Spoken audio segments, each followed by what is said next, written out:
We're in Grand Teton National Park right now, doing the scenic drive that goes all through the park. Oh, look at the line of people. Yep, national parks.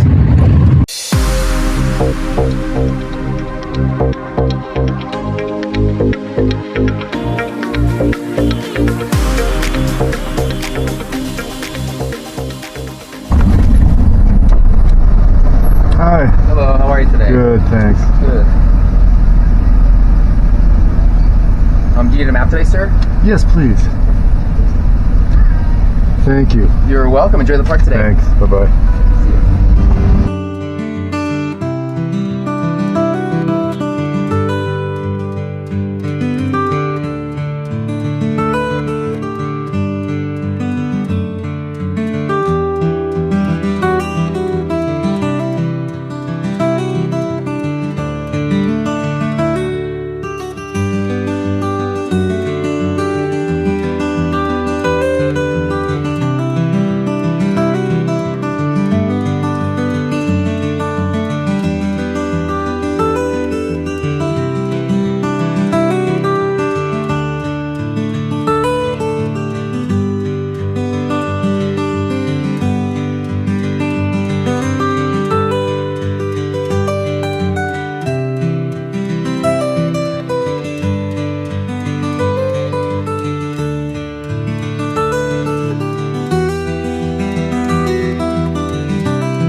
After driving through Grand Teton and finding that the trails and stops along the way were overcrowded and nowhere to park, I just kept driving. In a short distance from Teton is Yellowstone, which I'm in right now. This is the highway that goes right through the park, much like Teton, but the views and features can't be seen from the road, except for the steam you can see expelling from the fumaroles along the side of the road. But as you can see, people are even parked alongside the highway because the parking lots are so crowded. So I kept driving north, searching for a less crowded place to camp.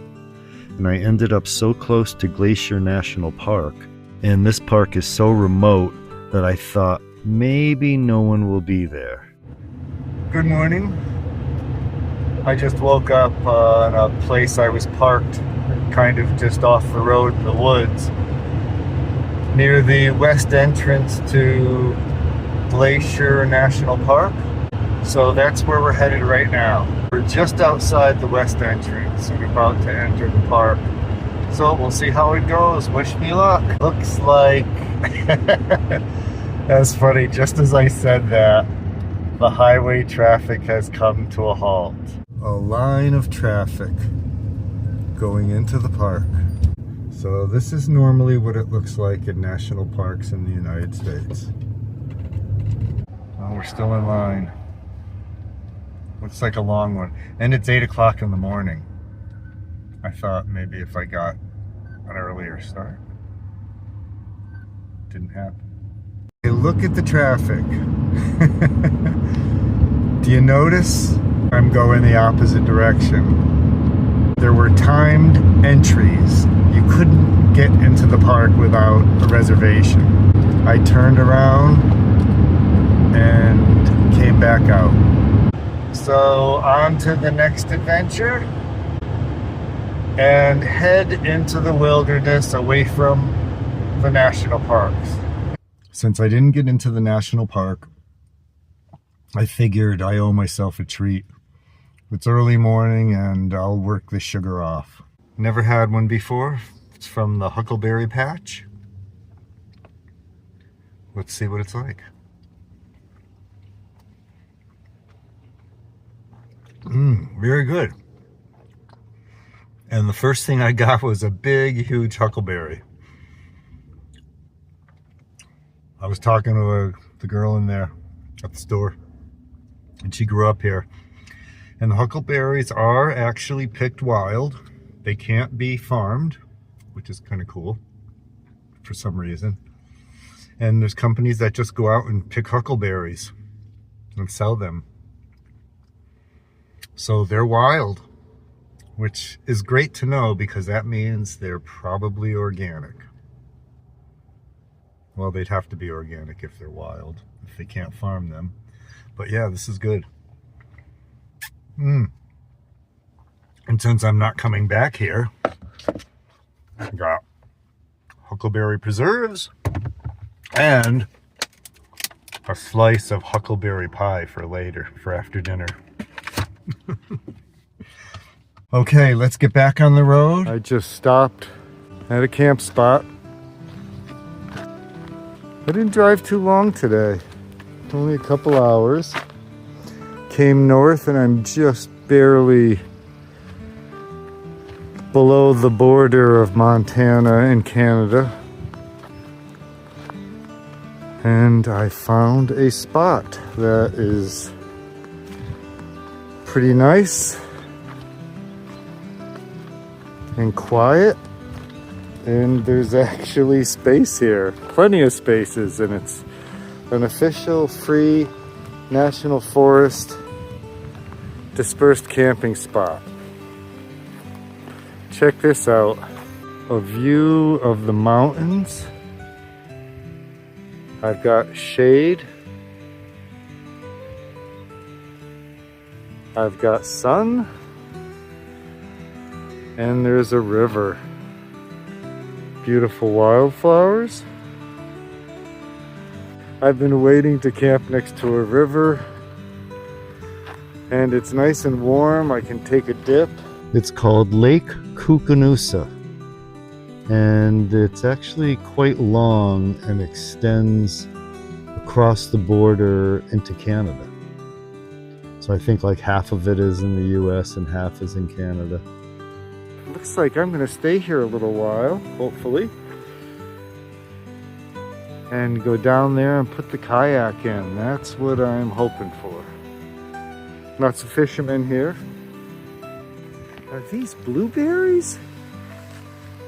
I have internet. Verizon anyways. When I did an ID on it, it came up saying it was creeping Oregon grape. But it is edible, so let's give it a try. Well, kind of tart. It did say that they'd be ripe in the late summer.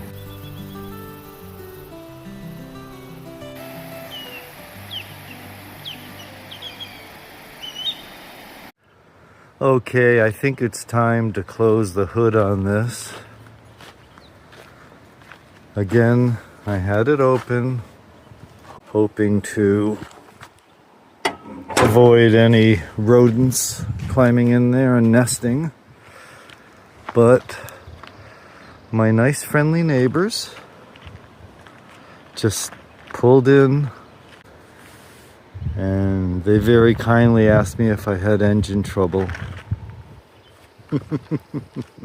Happens all the time.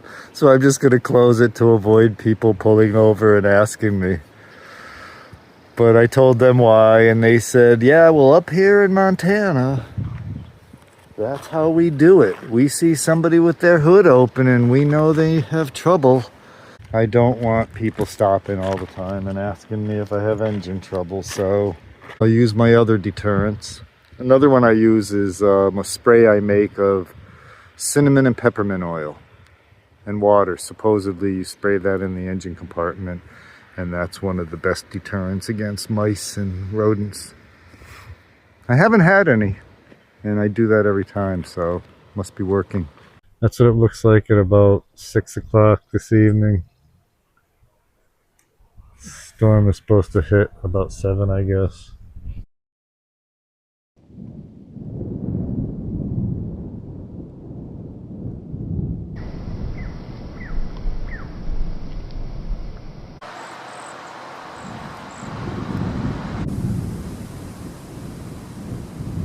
We're having a spring shower roll through right now, which is kind of a nice welcome treat. I like a little bit of rain. It's just sprinkling.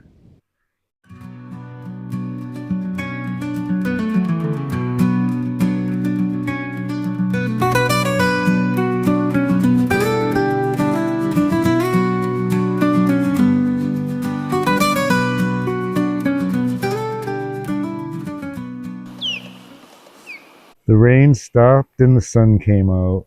Feels so clean after that rain.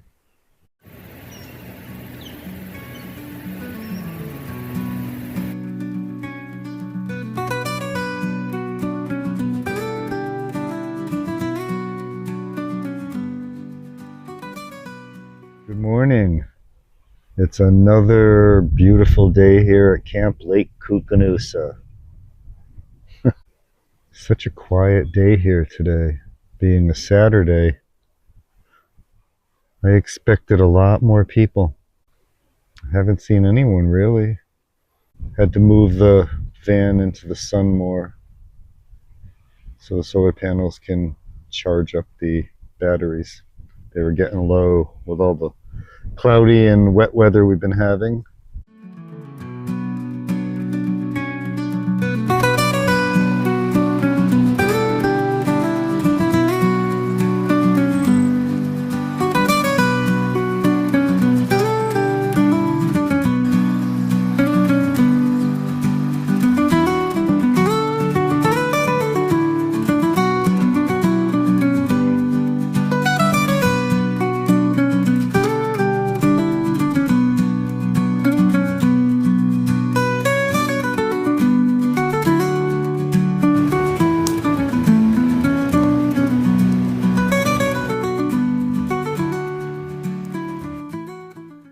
I think I've been here about 6 days now. Very nice place to stay.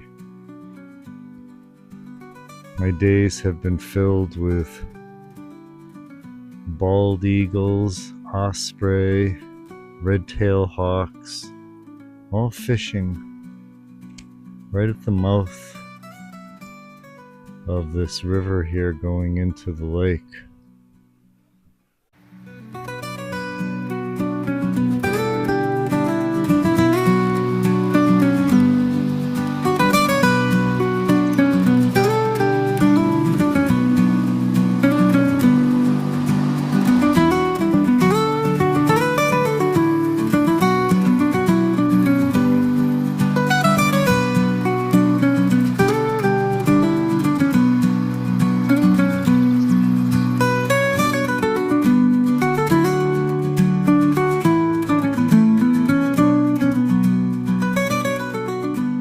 Good morning, everyone, from Camp Lake Koocanusa again, except this time I'm in a different spot. I just moved from up above the lake and the river to down by the river, and just 100 feet or so around that curve there is the lake. So I have access to the lake for kayaking, hopefully, and got a nice sweet spot here. No one else around.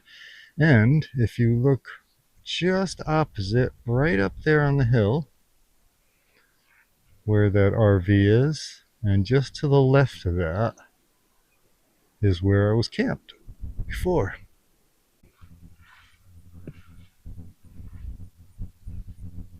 When I first sat down here earlier, I heard a big loud splash, and there's nobody around me.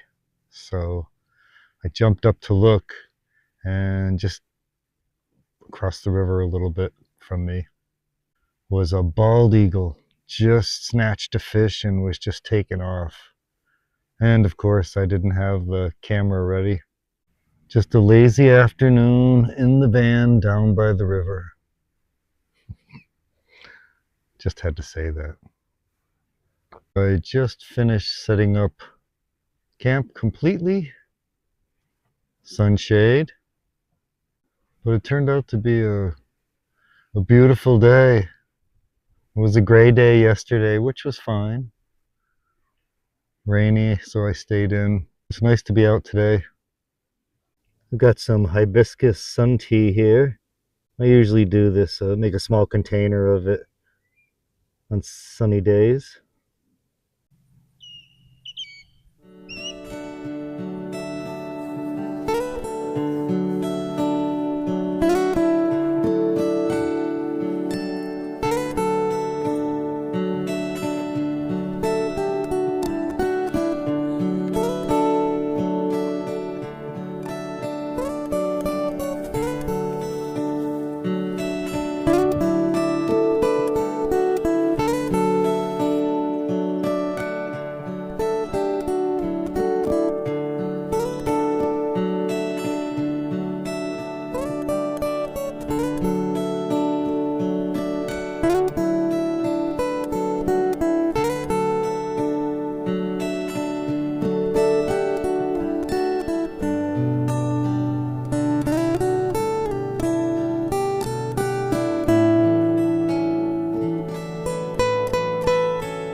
Serviceberry, which is also edible, so let's give that a try.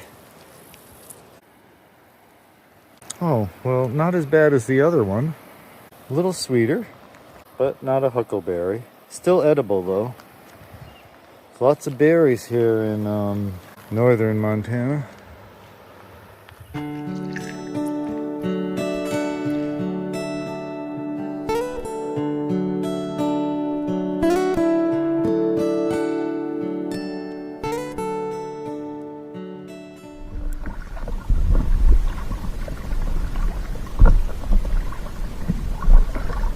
Kind of an odd place for a swimming dock.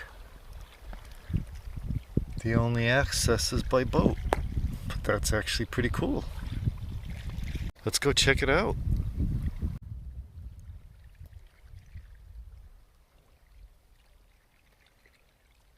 The darkness of the sky and the blue of the water.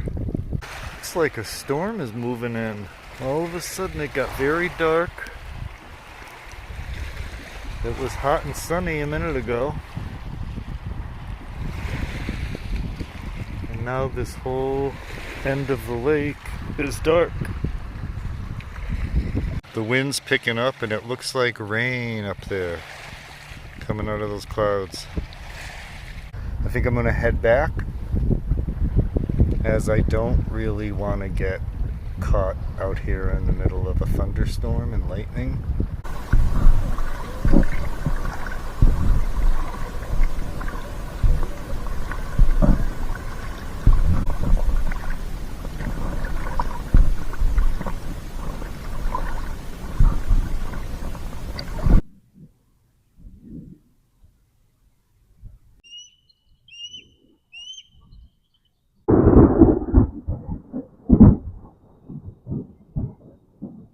Well, that seemed pretty quick.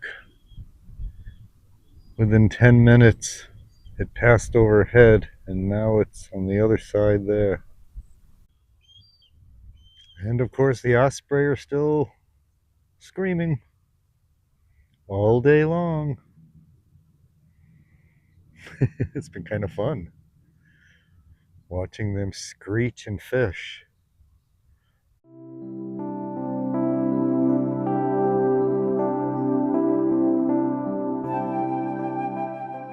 Good morning again. Yeah, I'm still here in Camp Lake Koocanusa. Just so beautiful, I can't leave. I was just sitting here this morning thinking about how quiet it is here. I've been here now 2.5 weeks. I think I'll be back to visit again.